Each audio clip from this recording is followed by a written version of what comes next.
বিচারিক আদালত 2013 সালে প্রথমবারের মতন রায় দিল। বিচারিক আদালত মানে সেটা কিন্তু সিভিলিয়ানদের জন্য যেই কোর্ট সেই কোর্টই। এত বড় একটা হত্যাযজ্ঞ যেখানে কিনা আসলে 57 জন চৌকস সেনাবাহিনী অফিসার মারা গেলেন, তাদেরকে শাহাদাত বরণ করলেন তারা, কিন্তু সেই আইন মিলিটারি আইনে আসলে বিচারটা হলো না। 2017 সালে তারপরে সেই মামলাটি গেল হাইকোর্ট ডিভিশন, এবং হাইকোর্ট ডিভিশন ফাঁসির রায় বহাল রাখলো 139-এর এবং 146 লাইফ টাইম ইমপ্রিজনমেন্ট।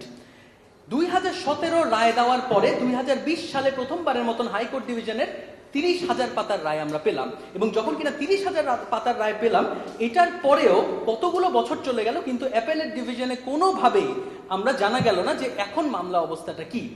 এটা সবচাইতে বড় ক্রিমিনাল কেস, এটা নিয়ে কোনো সন্দেহ নাই, পৃথিবীর সবচাইতে বড় ক্রিমিনাল কেস, যার কারণে এর পূর্বে যে রেজিম ছিল সেই রেজিম ভাবতো কি, সেই রেজিমের ধারণা ছিল যে যখন কিনা এই কেসটা নিষ্পত্তি হয়ে যাবে তখন জনসাধারণকে এই বুঝ দিবে যে আমরা ক্ষমতায় থাকা অবস্থায় সবচাইতে বৃহত্তম যে ক্রিমিনাল কেস সেটা আমরা আসলে সলভ করেছি। কিন্তু সেটা তো আসলে সলভ হলো না, কারণ আমরা তো আসলে ষড়যন্ত্রকারী যারা তাদেরকেই আমরা আসলে চিনতে পারলাম না, এবং তাদের কোনো ধরনের মানে তাদের উপরে কোনো ধরনের আমাদের কিছু বলারই ছিল না। এবং শুধু তাই না, তারা কি করলো, তারা যদিও কিনা তারা ক্রেডিট নিতে চেয়েছে, তবুও দেখা যাচ্ছে যে বিভিন্নভাবে এই মামলাটাকেই তারা, এই কেসটাকে তারা এটাকে ডিসক্রেডিট করলো। কিভাবে করলো?